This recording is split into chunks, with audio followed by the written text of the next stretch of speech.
Oh, I'm so excited for this conversation because you've been doing such amazing work that helps women in so many ways. And we're going to get into the big themes today.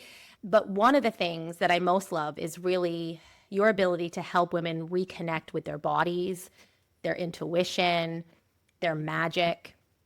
And those things, most of us were trained to override, right? Yes. So I'm super curious about this. And I just love to start a little bit with your story because you spent years in the medical field working as a PA, very structured, scientific.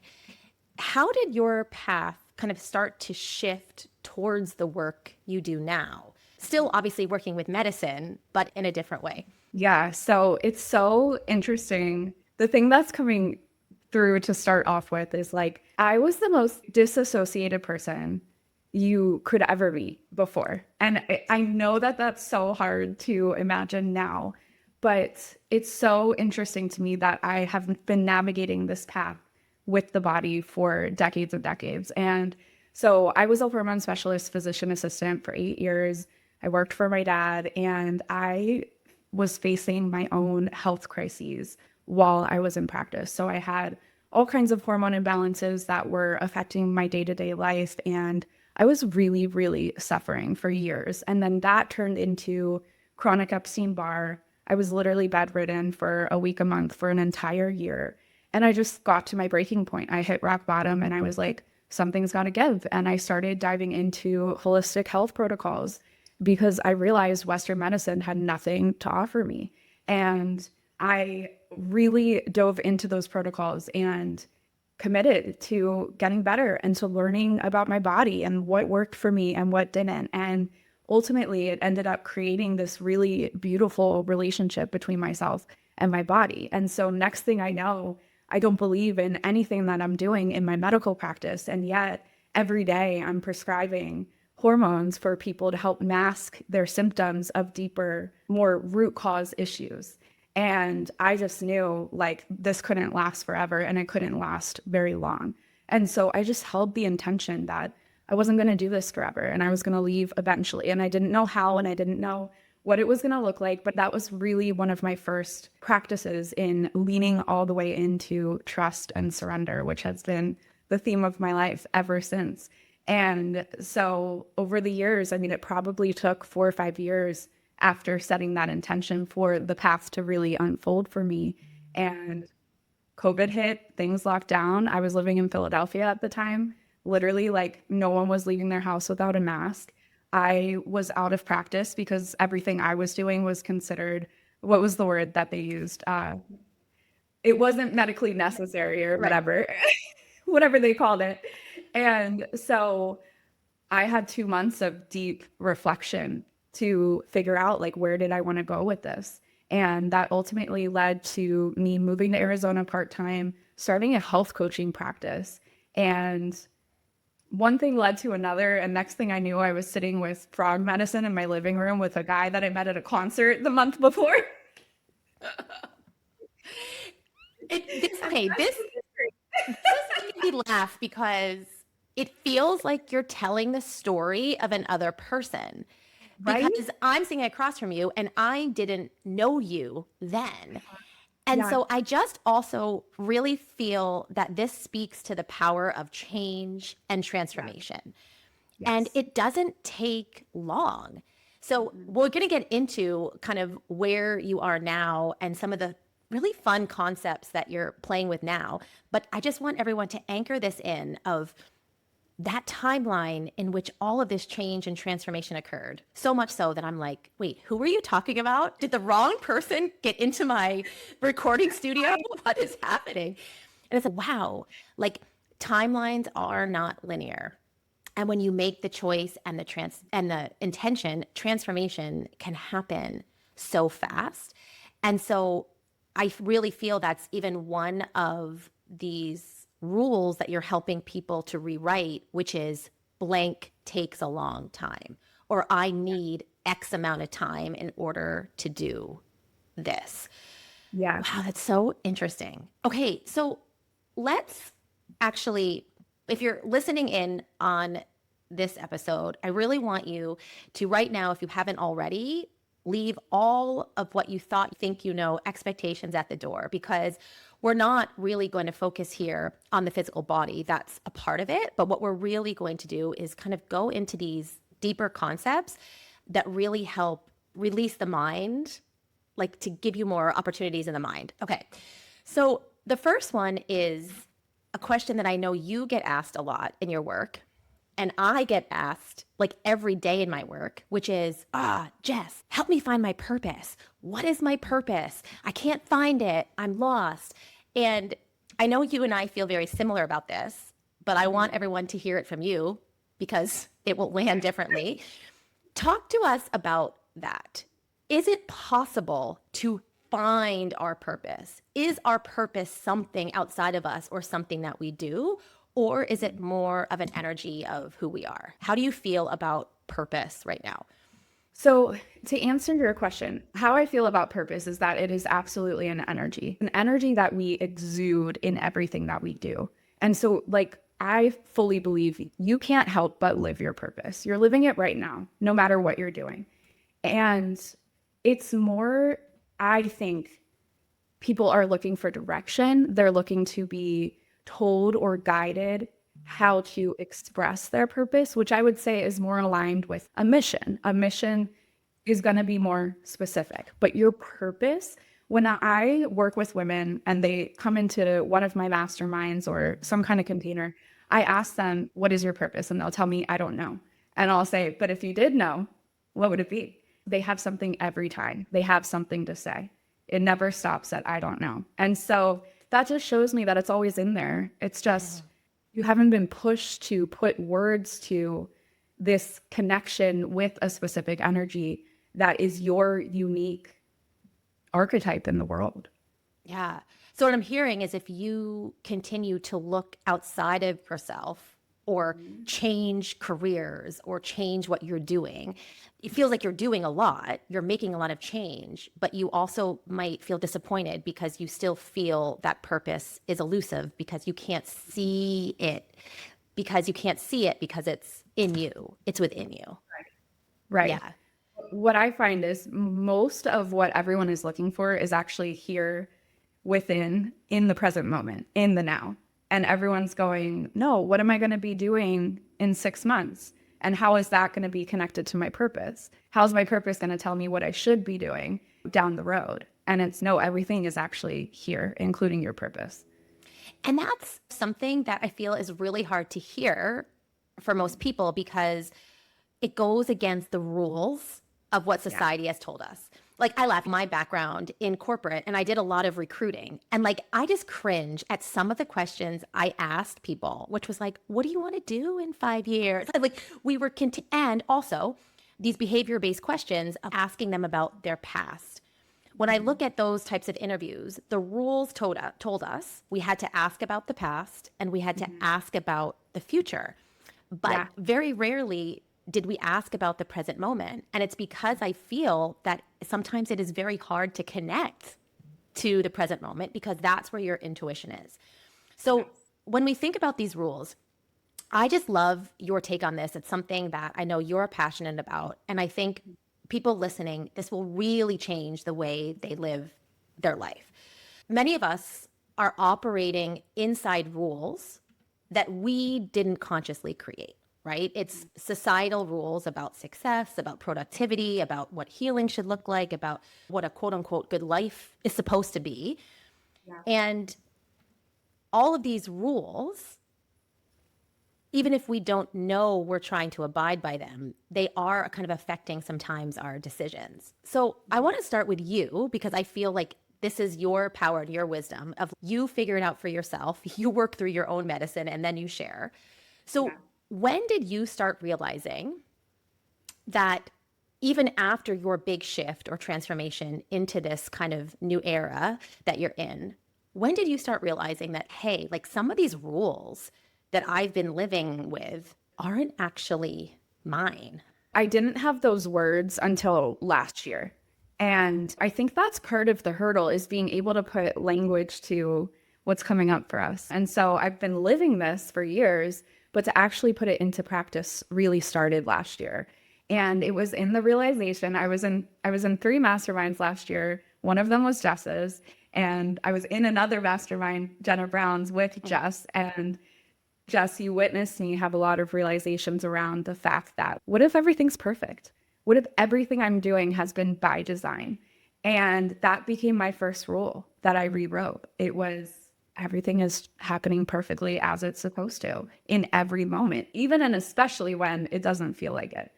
And that really created a ripple effect through my life of creating awareness around what wasn't working for me anymore. And I'll tell you, with that rule that I rewrote, what wasn't working for me was telling myself I was always doing something wrong. I found that I was always hyper vigilant about what am I doing wrong here? What could I be doing better? And that was always implying that there was something wrong with me. And that wasn't working anymore. And so I started seeing, like, I had to go through so many processes of a coach reflecting back to me, well, look at how you set it all up. It happened perfectly, even when you didn't think it was going perfectly. And I said, what if I just decided to trust that there's nothing wrong with me, that everything I'm doing is actually unfolding perfectly as I planned it? And what if I stepped back and witnessed like how that could unfold? And it was just, it blew my mind. It was better than I could have ever imagined. I love that. The way, what I'm hearing in just the way you talked is I heard a lot of what ifs. Well, what if? And this is just so important because when we start with curiosity, which is a big theme for April of 2026, that's actually where we can access the biggest and greatest expansion and transformation. We don't start with certainty. But starting with curiosity is sometimes really uncomfortable because we don't know the answer. We're literally asking, well, what if? Well, what is possible? But that is the way through. Okay, so I love that you shared that rule that you kind of had for yourself. And I want people listening to start to connect the dots to themselves. So, what are some of the most common rules, right? These invisible rules that you tend to see women specifically living under? Either people that come to you for help or just in general, because this is the hardest part, putting language, right, to like the rules. So I'm going to ask you the hardest possible question here, expect you to answer, which is like, what are these rules? Put language to kind of what are these things that we're experiencing? So I just pulled out my list of my rules. So I'm gonna tell you. Oh my gosh, I love it. So I'm like, I just happen to have them right here. Okay, this is a huge one. I think this is like the ultimate one. And it's that I find that so many women believe that either they have to wait to have something until they feel ready to deserve it, or that they have to wait to have what they want because all parts of them aren't on board yet. Maybe there are subconscious parts of them that have a little existential kink and are holding them back from getting the thing.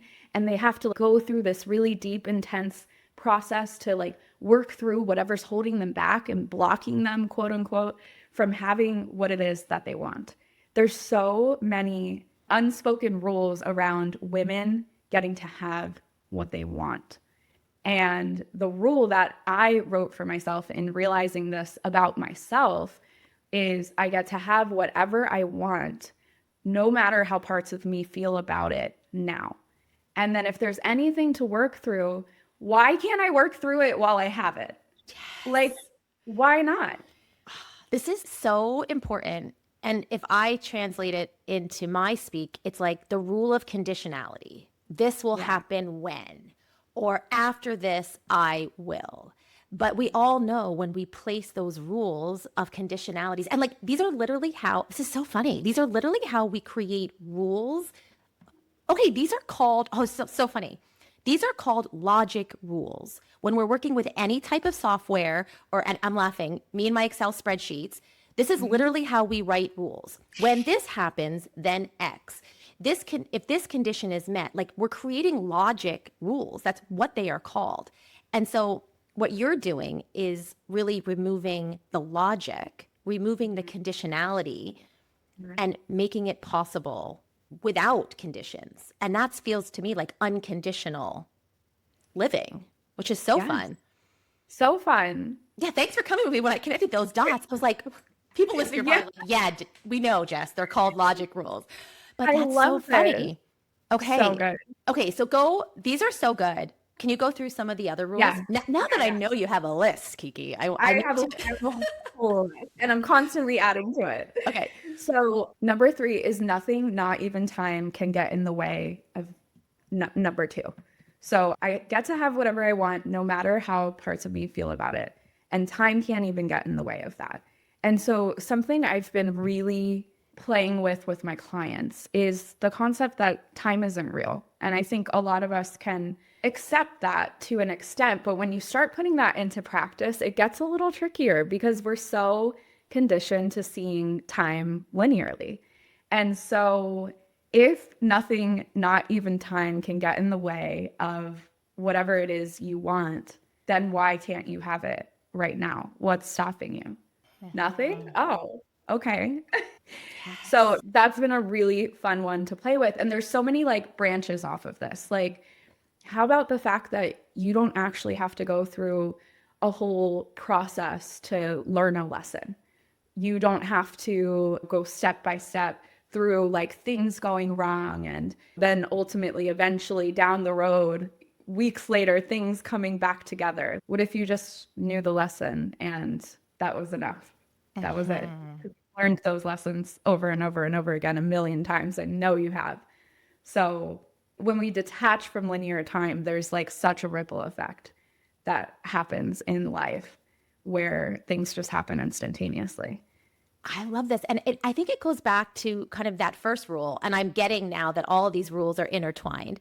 But Yes. what this is actually telling me is like many times we say, if I don't work hard for this, I don't deserve it. Or if I don't do the work, then it's, what is that saying? No work, no reward, or something like that. That's ingrained in us, right? So I just laugh because this happens a lot in my work when someone comes and they book an hour session and they come in with the intention of releasing these. I love how you say quote unquote blocks, because I also do not believe in blocks. They want to work through something. Yeah. And in the first 3 minutes, literally, I say something and it's already released, already done. And I'm like, okay, so what are we going to do now for the next 57 minutes? And yet they're still like, oh, but are you sure? I feel like I didn't do enough to get Right. through this. And I was like, why? And it's so funny because you'll laugh here. I'm even thinking we might skip this segment because I had a rapid fire segment where I was telling you rules and I wanted you to rewrite them, but I think we're actually Okay. doing it now. And one of the Okay. rules that I had come up with, like in the meditation, was like healing takes time, or and this conditionality. And so this is so fascinating to me. And if we think about this, of when we can really embrace that it doesn't need to take time, or we don't need to work hard in order to be able to appreciate or deserve the thing, then we have so much more time for other Yeah. things. And I'm just Mhm. laughing. I always, you know me, I always bring into the most purest examples I could get, which is typically always kids, because they do not abide by any rules, pretty much. Yeah. And it's, wait, does ice cream taste any better or worse depending on like why you got ice cream? Like when I take my kids for ice cream just because, or when I take my kids for ice cream maybe for another reason after a sports game or like after a report card, the ice cream tastes the same. It tastes Right. good Right. both times. Yeah. Absolutely. Yeah. Yes. I have a really interesting kind of caveat to everything you're saying Yep. too, which is if you want to work really hard to to deserve the thing, then you can. And that can be your rule because you get to write the rules. There's no one telling you what to do. So I had an experience for Ooh. myself where I wrote down, okay, rule number 6 is I get paid to exist. And I automatically went into, well, then I don't have to do anything. And that was interesting because I got all caught up in, well, I shouldn't have to do anything and I should have money coming in. Right. And so I couldn't get my energy behind that. I couldn't believe it because I like working and sometimes I like working hard.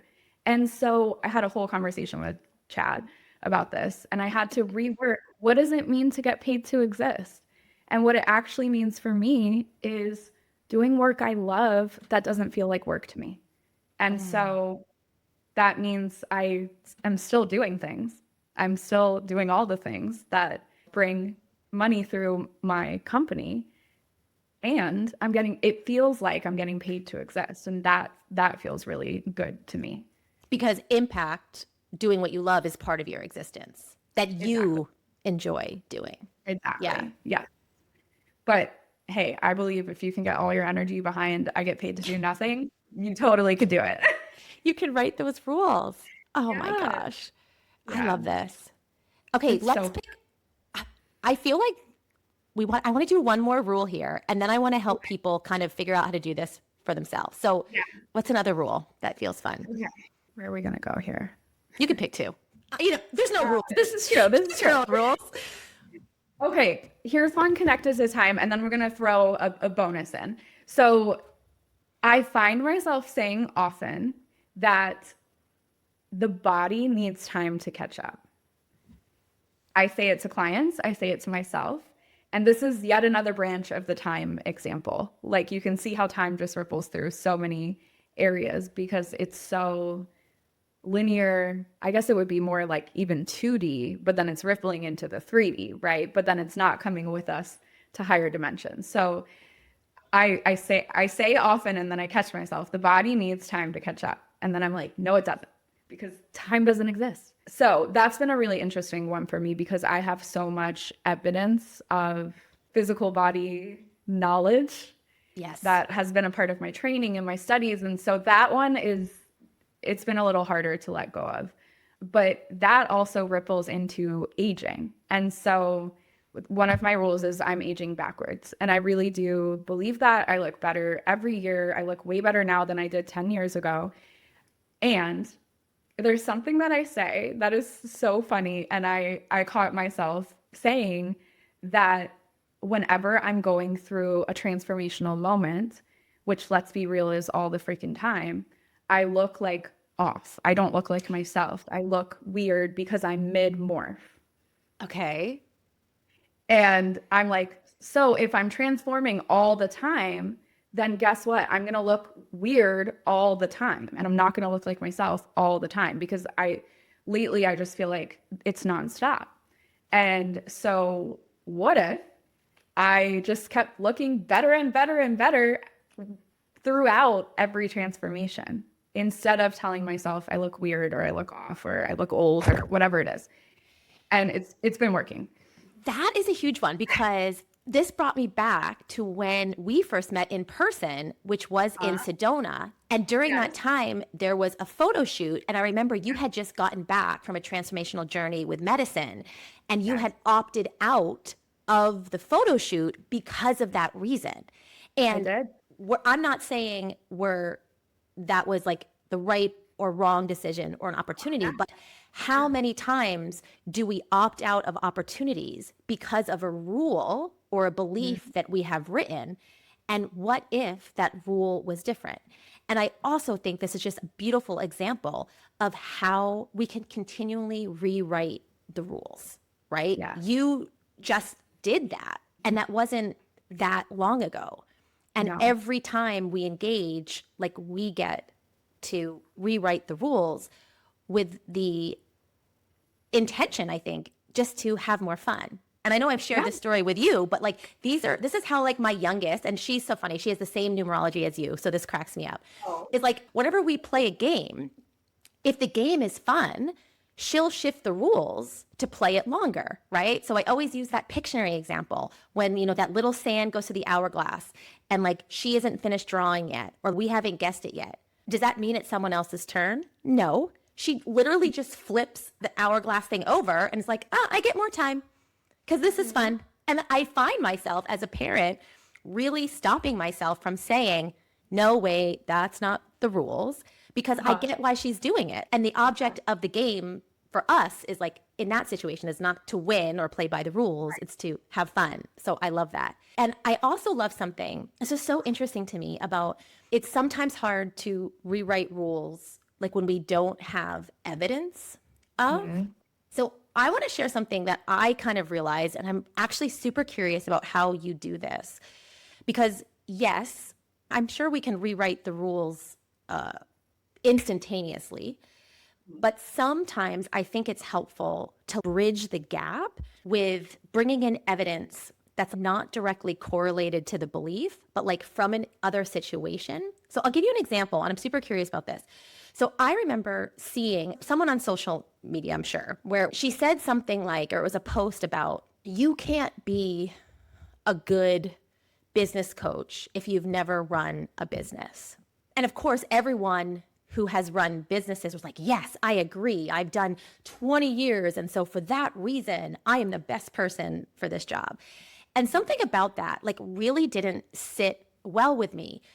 But from a linear, logical perspective, I was like, well, I guess I could see how that makes sense. I remember like really sitting here at my desk trying to sort this out. And just then, for obviously divine timing reasons, my two kids came in and they were like, Mom, Mom, Mom. And I was like, wait, what if I took that statement and I took out the business owner thing from it and I input the word mom?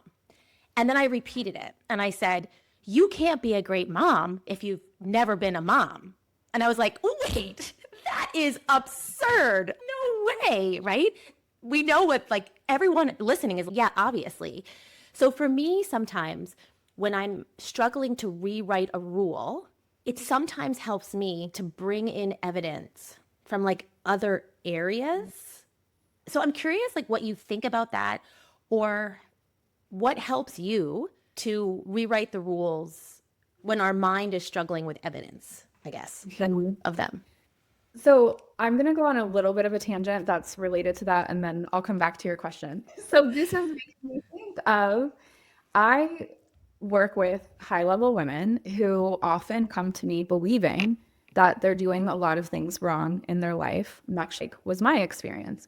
And so what I find is this process of permission to rewrite the rules that actually support them in their lives is very nervous system regulating for them, because they've been in this like hyper vigilant, hyper masculine state, and all they need to do is rewrite the societal conditioning and programming and brainwashing that's been put on them in order to feel like, oh my gosh, I actually know what I'm doing and kind of have my ish together. And so I've had conversations with friends who are coaches about how rewriting the rules is not going to work because someone whose nervous system can't hold the new rule, they're just going to collapse under it. And I don't find that that's the case, at least with the women that I'm working with. I actually find that this process is very supportive in regulating the nervous system. And what I've actually played with is, well, if you're telling yourself your nervous system is dysregulated all the time, then guess what? It's going to be. Right? And so what if you told yourself your nervous system was regulated? Even if it's not true in this moment, what's going to happen? Everything in your body is going to reorganize around the knowing, the rule. And notice I'm not saying beliefs. Yes. Like that has been such an important piece of this because I do limiting belief work and subconscious reprogramming, but this just feels so much more tangible and concrete, calling it a rule. A rule. Yeah. Right. And so just tuning into the knowing that you're already regulated. And when we let go of the belief in linear time, then guess what? It happens right now. It's been so cool to witness that unfolding. Yeah, I love that. And I think just the way you rules brings it more physical. And I know you are a physical energy, so am I. And that brings it more into the body and out of the mind, which I also love. Absolutely. Yeah. So this process, it's been really interesting, not only going through it myself, but also teaching others how to do this, because there is a little bit of a learning curve. Totally. And it's always the things that I don't realize people are going to have trouble with that are like the kind of sticky points. But what I will say about finding evidence is I think it's actually more about coming back to the present moment, collecting evidence in the now. So these new rules that you get to write, you're trying them on for size. You don't have to commit to them forever. You get to continue rewriting them throughout your life to support you. And so what I find is I will have a moment where the first step is recognizing what's not working for you. Yep. Okay, this part of my life isn't working. What is the rule that is dictating my behavior within this area of my life? And sometimes it doesn't come through right away. Sometimes it's just like setting the intention to create awareness around what is the preconceived rule. Eventually it pops in and it's, oh my gosh, I can't even believe I didn't see that. It's usually so simple and so obvious. And then you get to get creative about how you want to rewrite it in the most supportive way for you. And so I just choose a way and I try it on and I go about my life and I just set the intention to notice when it comes up again. And when it comes up again, I either get to say, okay, this new rule is really working for me. Let me like course correct every time I'm still operating in the old rule, or let me rewrite this rule to support me even better. And so every time it pops up and I have to have some awareness to do things a little differently, it's actually giving my brain evidence to say, this is working, or we get to do it a little differently. Okay, I love this. And I have to do a little bit of behind the scenes right now for everybody because this is blowing my mind, but it's also like just the power of energy work. Okay, so a rule that I had up to this very moment was that I needed to prepare questions for the interviews that I was doing on podcasts. And I'm just laughing at myself because you've essentially just answered all of my questions that I had prepared without me actually having to ask the question. And part of me is, shit, do I just not ask the question now? Like I worked so hard on that question, but like how funny is this that this is actually, I'm like dying, that this is actually happening in real time. And it's so funny because for those of you, you can't see me, but I do a meditation, I write the questions, and I have a script on a little bit of a teleprompter above me. And I'm literally half annoyed, half laughing as I'm just like scrolling down through my script, being like, wait, am I asking these questions? Because she's answering them.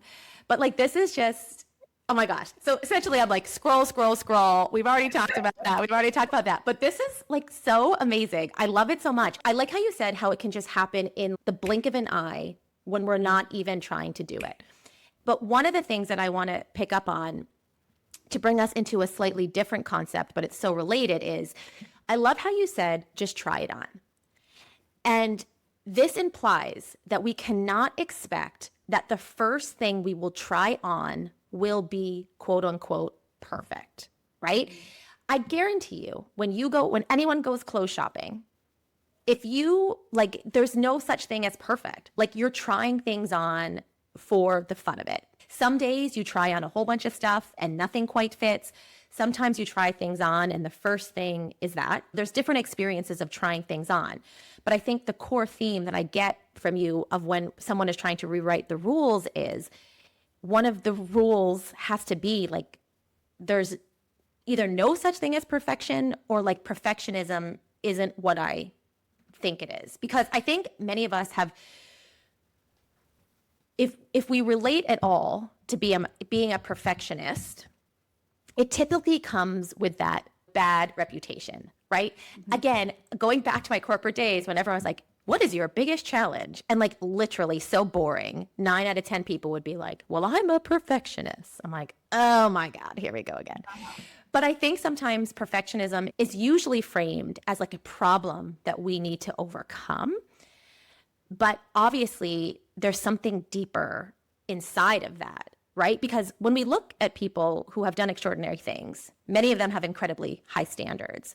So I do think there's a beautiful gift in perfectionism. So I'm just curious, when you feel into that, this idea of perfectionism or perfectionist or having things be perfect, where do you land with that?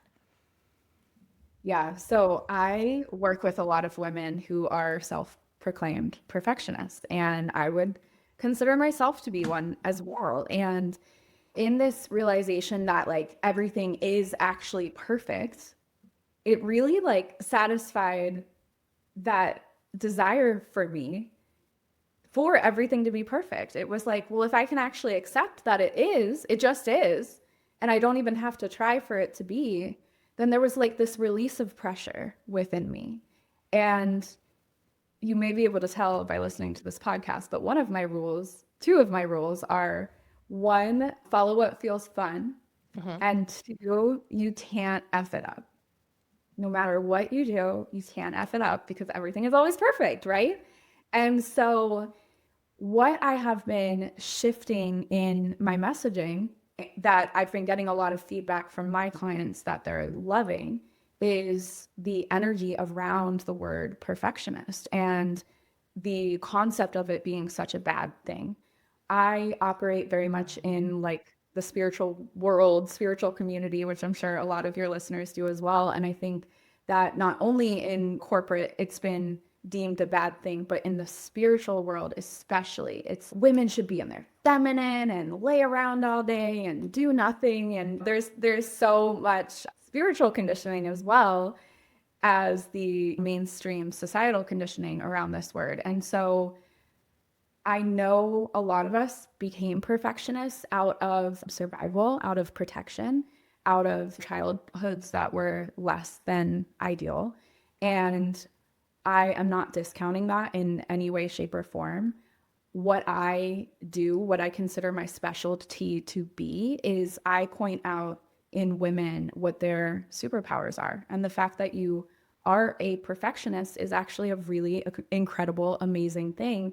And it's going to support you in everything you could ever want to do in this lifetime because you have standards and you have a work ethic and you have internal motivation to make the world a better place, whether it's more beautiful or more organized or more whatever it is that you want to see in this world.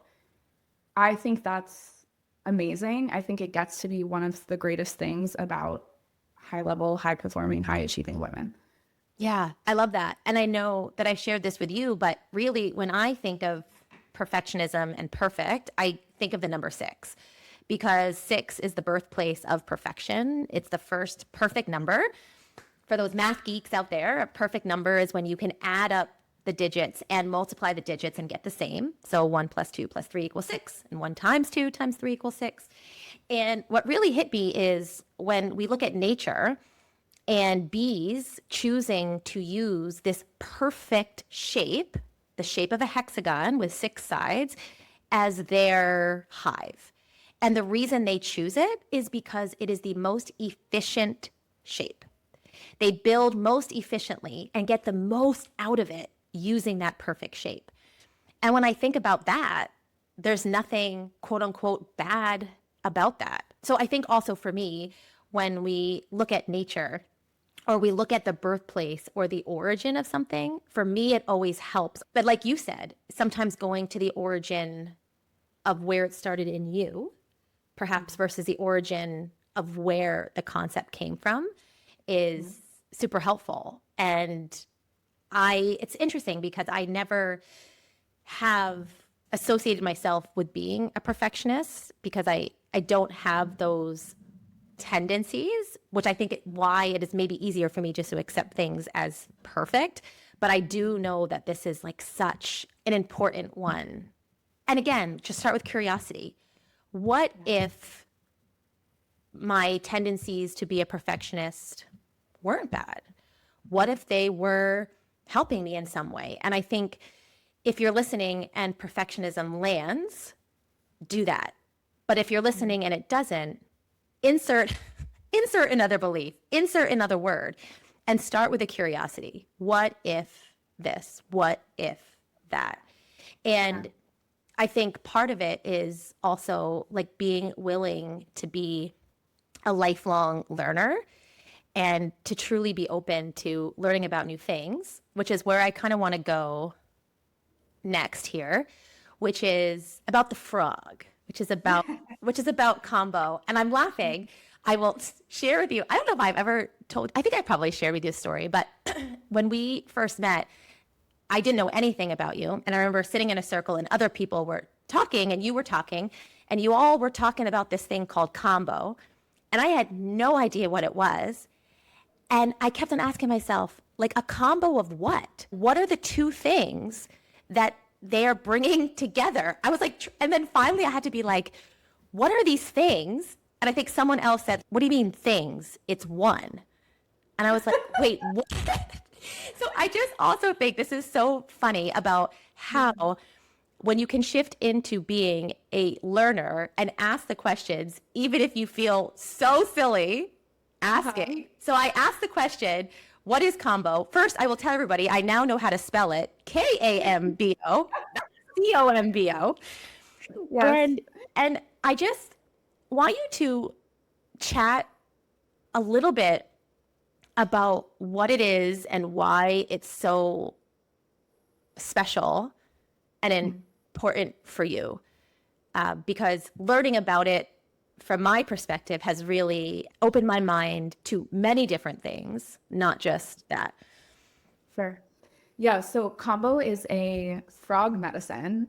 It is found in the Amazon rainforest, and it is actually the poisonous skin secretion that the Kambo frog makes.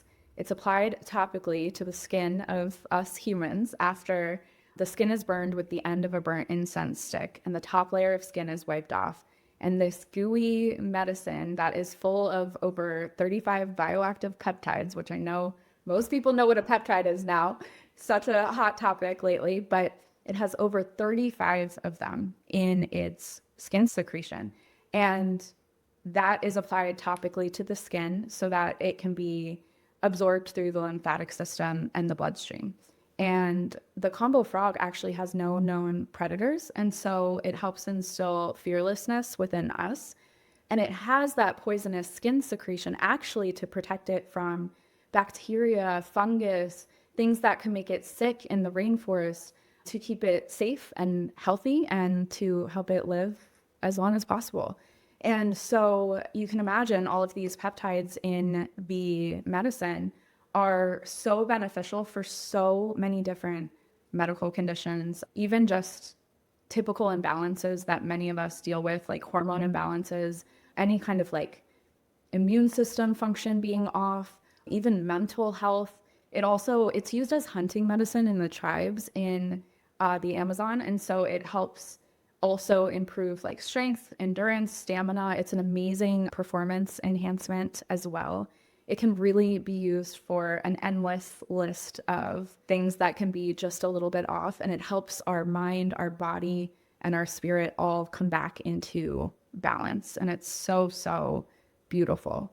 But when I first experienced this medicine, I was a little bit hesitant in the beginning because I was just like, it does elicit a detox, which results in a purge. And you can purge in a lot of different ways, but the most common one is by way of vomiting. And I was just like, why would anyone sign up to do that? I don't really get it. And then I kept hearing about it, and I'm a try anything once or twice kind of girl. So I was like, all right, I guess I got to try it.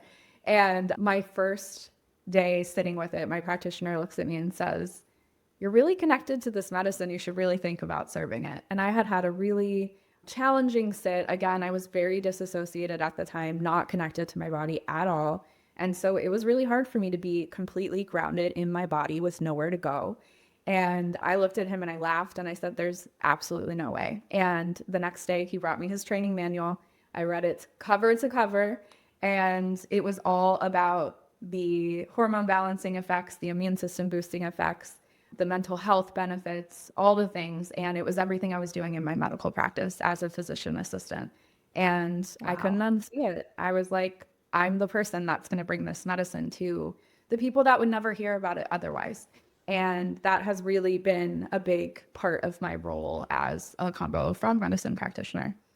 Oh, I love this so much because it really just brings our whole conversation full circle of the willingness to rewrite the rules, to release perfectionism, to really commit to whatever. It just so happens that your medicine that you're talking about is I don't say actual medicine, is a physical medicine, although you also have virtual Kambo, which you're able to do this virtually without the actual physical secretion, and it works just as powerfully. Yeah.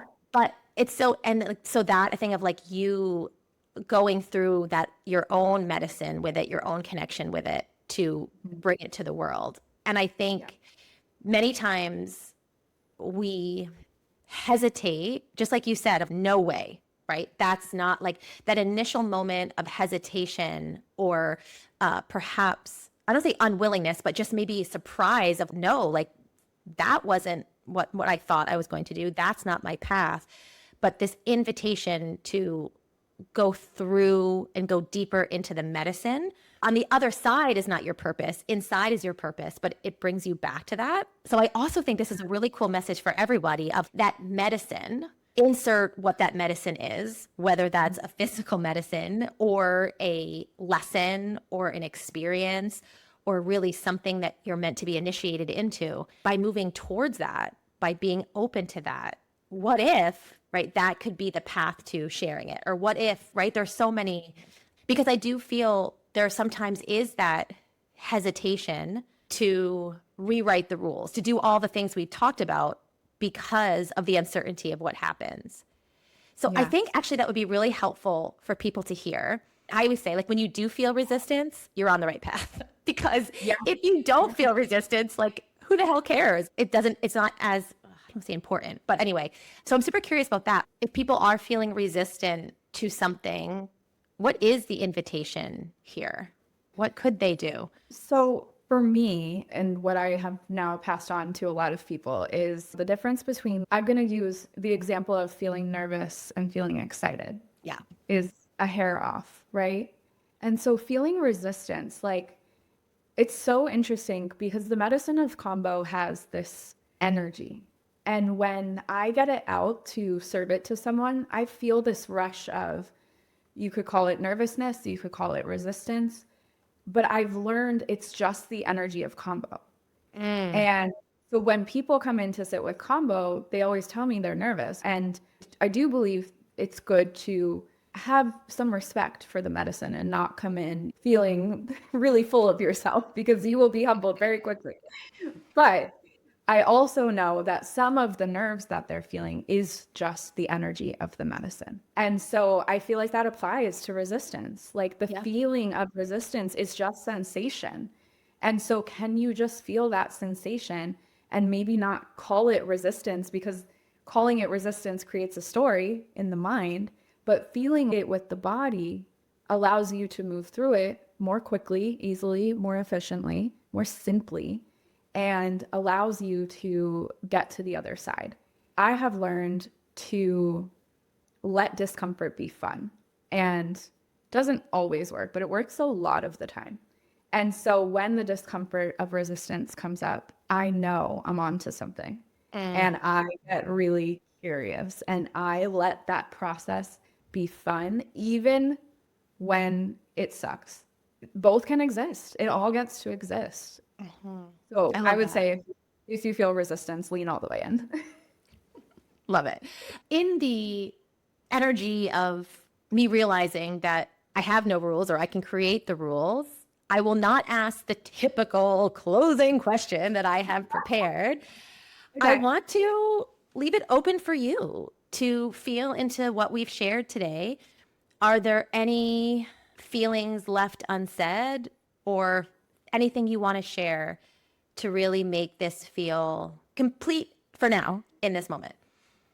What's coming through to share is that it gets to be simple. It all gets to be so simple. And the mind wants so badly to overcomplicate. And I think one of the most fun parts of this human experience is coming back to simplicity over and over and over again. And going all the way back to the beginning on the topic of purpose, the story I've been telling a lot lately is, even before I was spiritual and I knew I was intuitively tapped in, I found myself saying the words, my purpose is love. My purpose is love. And I didn't even know what it means, what it meant. And I have only in more recent years realized I've always been living my purpose. And my purpose is love in its simplest form. And so when I was a physician assistant, I was helping people remember the love within them by helping them to feel better or to look better or to just be a better version of them. And I'm still actually doing the same exact thing in the work I'm doing now. It just looks a little differently. And so this just feels like a reminder to let it be simple. And that doesn't mean it's going to be easy, but it means you're going to spend a lot less time making it so complicated and making it so hard as a result. Gosh, and I'm just getting this loud ping with 3 words that you just used in that, which is remembering, reclaiming, and reminding, which tells me that it has always been there. When we anything, it's not something new, it's already there. And so that's the work and why it is so simple. It's just choosing to see it, notice it, claim it, and embody it. Yeah. And that feels easy. If it's already here, I got nowhere to go but here, man. It feels so good.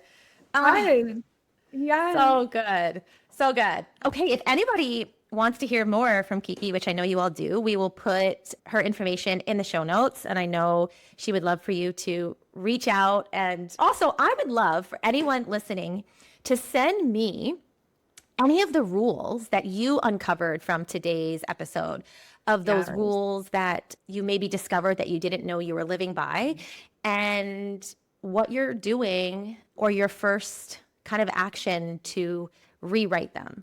And just using me as an example, I just rewrote a rule talking to somebody. What? So it doesn't have to be this long, drawn out process. It can be as simple, just like Kiki said, as choosing. So thank you for being here. Thank you for sharing your wisdom and your medicine with us. Please connect with Kiki. She is amazing. And I hope you enjoyed today, and let us know about those rules. And I actually will share some of mine too on socials. So be ready for that. I'm inspired now. I love it. Okay, see you next time, everybody.